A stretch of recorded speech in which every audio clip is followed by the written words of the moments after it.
A little bit about Coriolanus. Corio he's 18. He's in the academy in Panem. He's beginning to learn how to become a politician and a young kind of leader of Panem.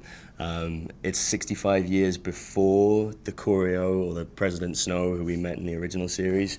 So he's not quite yet the evil dictator that we know him to be. He's this young, ambitious, kind of like zesty young man who is looking to kind of make a name for himself. But also his family is in dire need of food, and he's trying to keep up appearances while also trying to provide for his family. I think what drew me to Corio is, I mean, aside from being a fan of the franchise originally and going to see them when I was a teenager, what drew me to Corio specifically is his kind of his multitudes. Like, you know, he's not one thing. He's ambitious and he's hungry, but at the same time he tries to remain humble, and yet at the same time he wants to be the best in his class. And I think he's this person who contains just multitudes within him. And when I'm looking at a character, I always look to play someone who contradicts themselves, because I think that's what life is like. We have an amazing cast. We're very lucky. I'm very lucky. Rachel, Hunter, and Josh, you know, we have this awesome young cast that are like somewhat new on the scene but are making a huge name for themselves, each of them.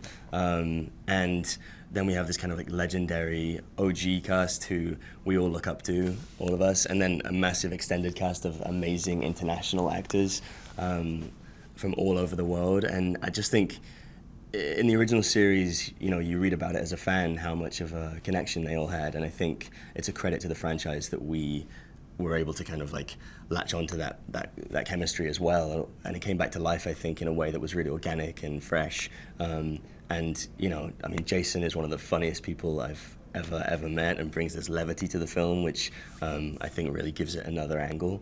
And there's, you know, it's great to see these characters brought to life by people who are truly transformative. I mean, Viola does this amazing thing where, like, she steps on set as Viola and action starts, and all of a sudden she's Volumnia Gaul, and her voice and her face changes in a way that I've never seen an actor do before. So we are incredibly lucky, and I hope we get to do more. Oh man, there's one scene, because Corio is always hungry at the beginning of the film because his family is struggling.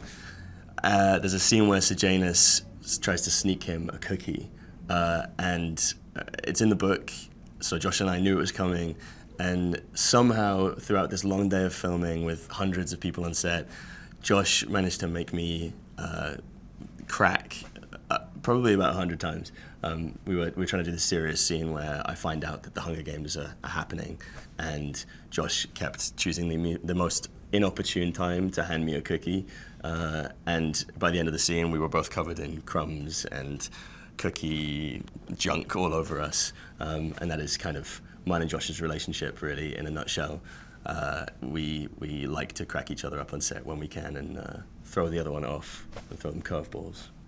I think this movie is going to be quite rewarding to the fans of the original series, because there's a lot of Easter eggs and a lot of connections between this new installment, this prequel, and the original series, and a lot of explanation as to why President Snow in the original films, detests Katniss so much. I think Katniss in the original series reminds President Snow of Lucy Gray Baird, and we get to find that out in this movie and in this book, because it explains how Corio became who he becomes, and how he becomes this dictator, and why his hunger for power grows so strong. And a lot of that is because of Lucy Gray, and because of her kind of enigmatic nature that he can't quite understand. So when Katniss comes along later on, when he's a lot older and a lot more powerful, I think she scares him, because it almost feels like going back in time.